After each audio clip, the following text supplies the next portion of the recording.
gente, tudo bem com vocês? Bem-vindos para mais um vídeo. No vídeo de hoje, dando abertura ao especial aqui do mês de Halloween, a gente vai conversar sobre A Profecia do David Seltzer.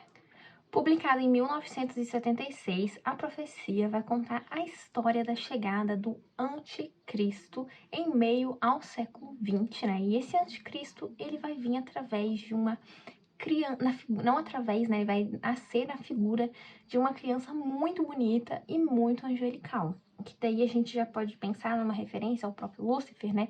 Porque o Lúcifer ele era aquele anjo, né? A estrela da manhã, descrito como belíssimo. Então a gente pode pensar nesse paralelo aqui dessa criança que é o Damien, como um paralelo ao próprio Lúcifer, né?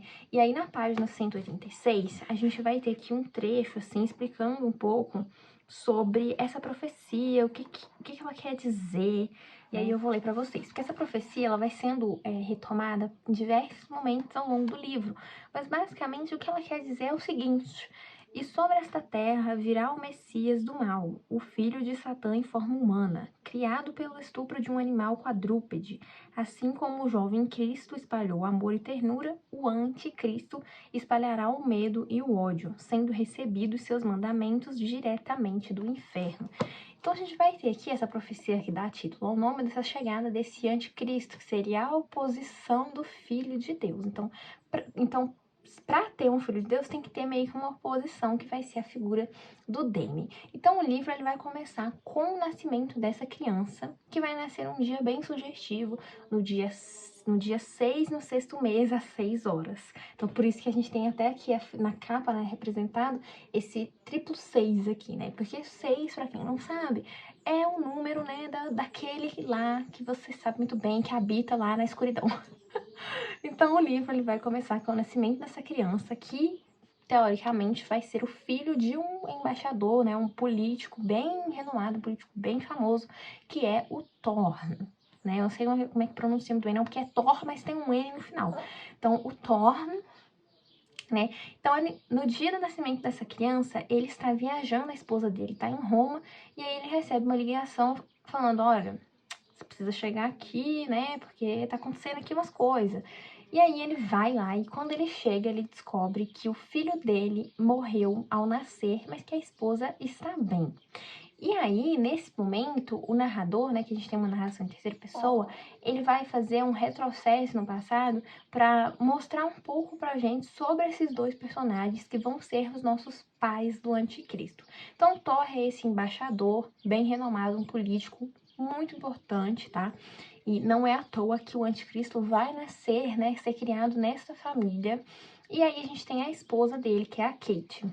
A Kate, quando ela se casou com ele, o narrador vai mostrando isso, que é um pouco do que essa esposa sente nesse papel dela que ela assumiu, de que ela não se sente à altura do marido. E aí ela vai ficando meio depressiva, e aí ela bota na cabeça dela, ela pensa que para ela estar à altura desse cargo, ela precisa dar um filho para este homem. Só que ela tentou várias vezes ter um filho, só que essas gestações nunca iam pra frente, ela acabou sofrendo 2 abortos espontaneamente. E aí quando o Thorne chega ali nesse hospital e o padre, né, que eles estão ali em Roma, um hospital católico, né, o padre ali responsável fala pra ele que a criança morreu, mas que ele tem uma solução. E na cabeça do Thorne ele tá ali pensando: meu Deus, isso vai destruir a minha esposa, o que que eu vou fazer? Eu não posso, né? Como que eu vou virar pra ele e falar que a criança morreu? Porque ela completou, se eu não me engano, no livro acho que fala que ela chegou até o 8º mês, algo do tipo. E aí o padre fala pra ele: olha, mas eu tenho uma solução aqui pra vocês. Porque hoje também nasceu aqui no hospital uma outra criança, no mesmo horário que o seu filho, só que a mãe dessa criança morreu. Então, a sua esposa tá precisando de um filho, essa criança tá precisando de uma mãe. O que que você acha de fazer essa adoção? Ninguém vai precisar de saber, só fica entre nós dois aqui, nem a sua esposa precisa saber. E aí o Thorne nem é muito difícil de convencer ele acaba aceitando. E aí, naquele momento, ele até pergunta se ele pode ver a criança e tudo mais, né? E você vê que não tem uma certa dificuldade em persuadir ele olha assim: ah, beleza, então vai ser meu filho. E o padre, na hora, assim, pra tentar convencer ele ainda vira e fala assim, ai, nossa, mas você pode ver que ele tem até uma certa semelhança com a sua esposa, olha só. E aí o Thorne olha e o narrador conta, né, que realmente os olhos são muito parecidos, o nariz. Então eles acabam adotando essa criança, né, sem a esposa saber, na cabeça dela, aquele menino ali saiu dela. Então, o livro ele vai ter depois um salto, né? Ele conta esse nascimento e depois o livro passa para o aniversário de 4 anos do Demi, né? Que é aí quando coisas estranhas começam a acontecer. Então, a gente vai ter um primeiro acontecimento esquisito, meio bizarro aqui nessa história, no aniversário de 4 anos dessa criança. Porque, como eu disse, o Thorne, ele é esse embaixador de Londres, muito importante. Então, o nome dele está sempre na mídia.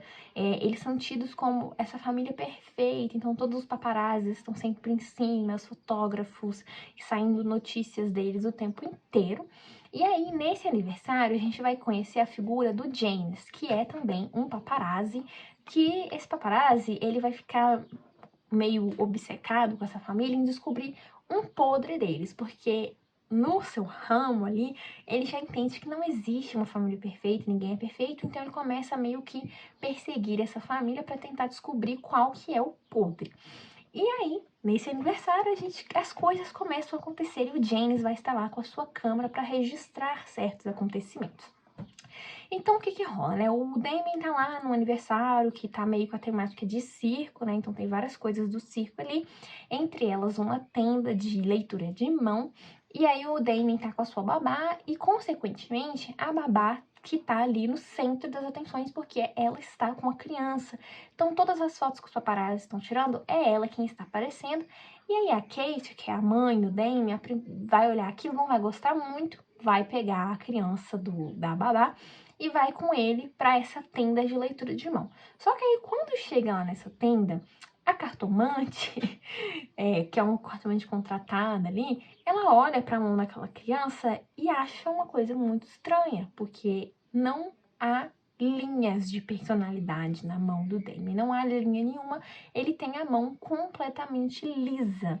E aí a cartomante fala, nossa, que estranho, eu nunca esbarrei com isso antes. Aí ela faz meio que uma leitura fingida lá na hora, mas a primeira coisa estranha que a gente tem aí é isso, e fora a própria descrição do comportamento do Damien. O Damien, apesar de ter 4 anos, ele é uma criança que fala muito pouco, então as pessoas quase não escutam a voz dele. Ele é uma criança que mais observa. Então ele já é... Primeiro tem essa questão do comportamento, depois tem a mão. E aí, no meio disso daí, começa a rolar um tumultozinho lá fora. E aí a mãe, né, a Kate, sai com o Damien. E aí, quando eles vão ver, a babá tá no telhado com uma corda no pescoço. E ela grita lá de cima, falando que o que ela vai fazer ali é para o Damien. E ela se joga do telhado. Então aí a gente tem o primeiro acontecimento que dá um encadeamento para todos os outros acontecimentos bizarros que vão passar a acontecer nessa história, e o James vai começar a fotografar. E isso é muito importante porque a partir dessas fotografias ele vai perceber uma coisa meio errada ali. Então aí, a partir disso que essa babá morre, as coisas vão começar a desandar, e aí a gente tem a figura da chegada de uma segunda babá, que eles não chamaram, mas ela apareceu ali de repente.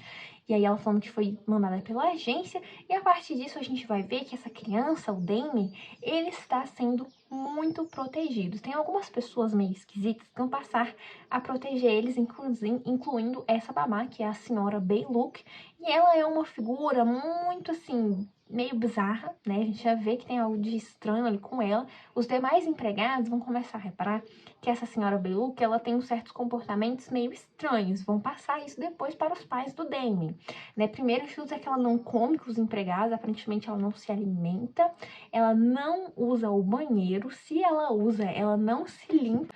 A moça que é responsável por fazer essa troca dos rolos de papel higiênico relata que todos os dias ela chega lá e os rolos estão sempre da mesma forma, que ela nunca precisa trocar.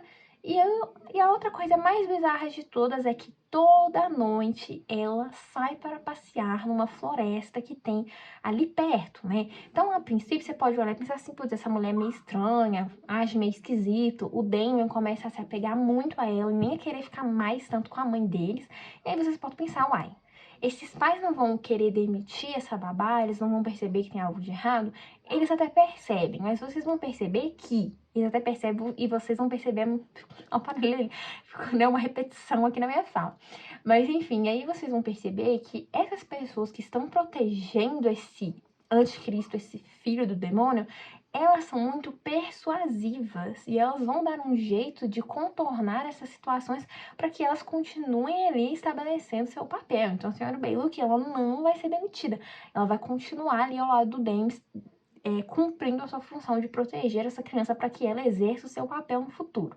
E aí, como eu disse, a gente vai ter essa figura desse paparazzi que ele vai acabar se envolvendo nessa história, porque ele vai começar a perseguir essa família e tirar algumas fotos. Então, a primeira foto que ele tira é dessa babá e na revelação da foto, ele vai perceber que tem uma coisa meio estranha naquela fotografia. A princípio, ele acha que foi um erro de revelação, mas depois ele vai perceber um padrão. Por quê? No pescoço ali dessa menina parecia uma certa luzinha e depois ela morreu. E depois o James, ele vai tirar fotografias de outras pessoas que também vão indiciar as causas de sua morte. Então nisso, conforme vai acontecendo esse tipo de coisa, o Thorne e a Kate vão começar a duvidar até da sua sanidade, eles vão perceber que tem algo de estranho com aquela criança que eles estão criando. E aí a gente vai ter a figura de um padre, o padre Tassone, que foi uma das figuras responsáveis pela chegada desse anticristo aqui, né? E aí esse padre meio que vai bater um remorso, ele tá muito doente, ele tá quase morrendo, e aí ele vai decidir alertar o Thorne pro perigo que ele está correndo e do papel que ele tem que passar a desempenhar aqui em meio a essa história ali de combate ao mal. E aí, o James também vai fazer uma fotografia do padre Tassone, onde que vai ser possível ver uma luz ali perpassando o corpo dele, e depois esse padre ele vai morrer empalado. Não só o padre, mas a gente vai ter outras pessoas que vão acabar morrendo e que o James fotografa, né? Então ele meio que vai descobrir ali uma forma de prever as mortes dessas pessoas, não que sejam evitáveis, porque a gente vai ver que não é. E o interessante também dessas mortes, que eu acho que foi uma construção muito inteligente do David Seltzer, é que essas mortes elas não acontecem de uma forma necessariamente sobrenatural. Tem toda uma explicação por trás das mortes deles. Então, no caso da menina que pulou lá, né? Depois a gente vai ver nas investigações que ela estava tomando certos remédios, que ela estava meio depressiva. No padre, a situação de morte dele é uma situação completamente acidental, assim, é muito bizarro. Então, é um livro que ao mesmo tempo ele brinca com o sobrenatural, mas ele também fica nessa coisa da realidade também, sabe? Não só simplesmente os acontecimentos que acontecem sem nenhuma explicação. Eles têm sim uma explicação por trás. Enfim, mas aí voltando na figura do Thorne, conforme essas coisas vão acontecendo e a própria Kate começa a duvidar se aquele filho é dela, então a Kate, ela vai ser uma das primeiras pessoas a reparar que tem algo muito estranho com aquela criança que eles estão criando. Primeiramente porque chega certo período, eles vão ter que ir na igreja e a criança fica enlouquecida quando ela vê a igreja. E a partir disso, a Kate vai começar a reparar em certas coisas no comportamento dessa criança e ela vai começar a duvidar. E ela vai falar pro Thorne, esse filho não é meu, eu estou com medo dessa criança. E o Thorne vai meio que ficar assim, com aquela questão da dúvida, mas ele é um personagem que ele vai ficar cético até praticamente, sei lá, no último capítulo ele ainda vai estar meio cético daquelas coisas, mesmo quando ele tem uma prova viva daquilo, né? Porque conforme essas coisas vão acontecendo, o Thorne decide investigar, porque o padre, ele vai falar pra ele a profecia, vai falar o que ele tem que fazer, certa figura que ele tem que procurar. Get on with it. Say what you have to say. When the Jews return to Zion, and a comet rips the sky, the Holy Roman Empire rises, then you and I must die. From the eternal sea he rises, creating armies on either shore, turning man against his brother, till man exists no more. Mas o Thorne fica assim, não, esse padre tá louco, nada tá acontecendo, mas ele acaba indo atrás disso, e junto dele vai o James, porque o James, a partir dessas fotografias e a partir dos acontecimentos, ele vai perceber que tem alguma coisa de errado ali.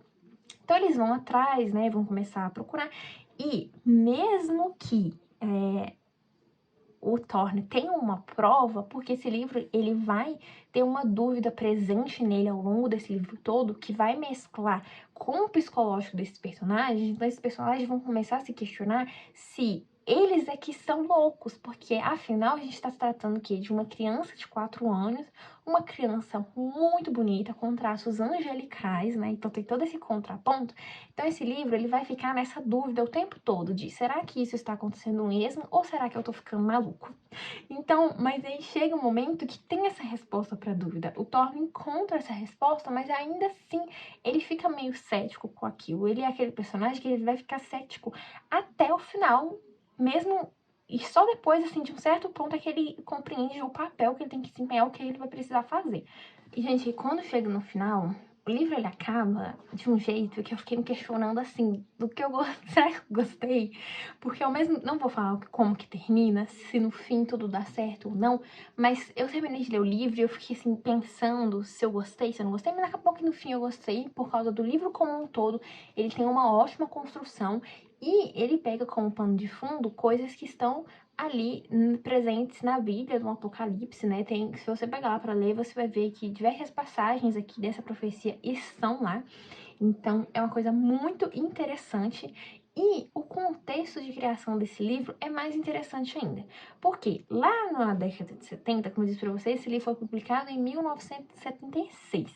Na década de 70, estava tendo ali uma leva de estreias de filmes de terror que estavam fazendo muito sucesso, como O Bebê de Rosemary e O Exorcista, que ambos também têm livros. E cada um deles foi publicado ali, publicado não, foi filmado por uma empresa, acho que O Exorcista pela Warner e O Bebê de Rosemary eu não lembro agora.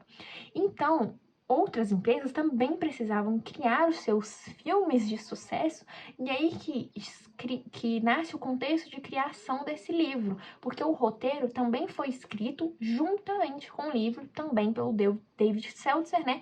Então a Fox vai lançar esse filme, acho que 5 semanas depois do livro, que também faz um sucesso. Depois fizeram, acho que mais 2 regravações do filme, né, 2 remakes, eu não vi nenhum deles ainda, tá, mas pretendo ver.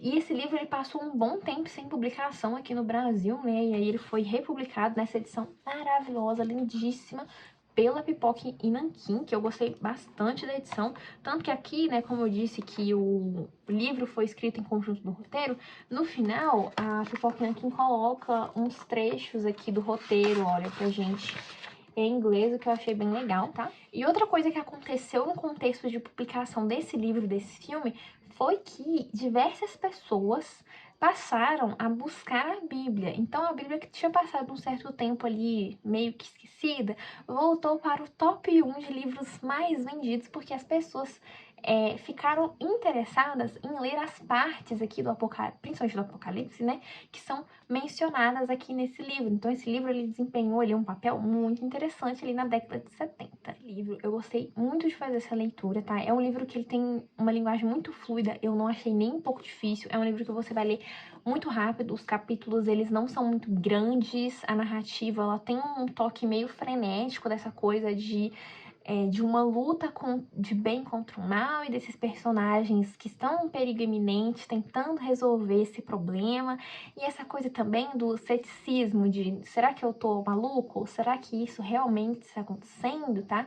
E também tem a questão de que esse livro ele passa num contexto, né? A história se passa num contexto muito interessante, porque a gente vai ter aqui esse anticristo num contexto de guerras, num contexto socioeconômico, político muito conturbado, porque aqui nesse período, tanto que o Thor ele vai fazer tem que fazer vários pronunciamentos, porque ele está lidando com o Oriente Médio para compra de petróleo, e além disso ainda tem conflito Israel-Palestina, né?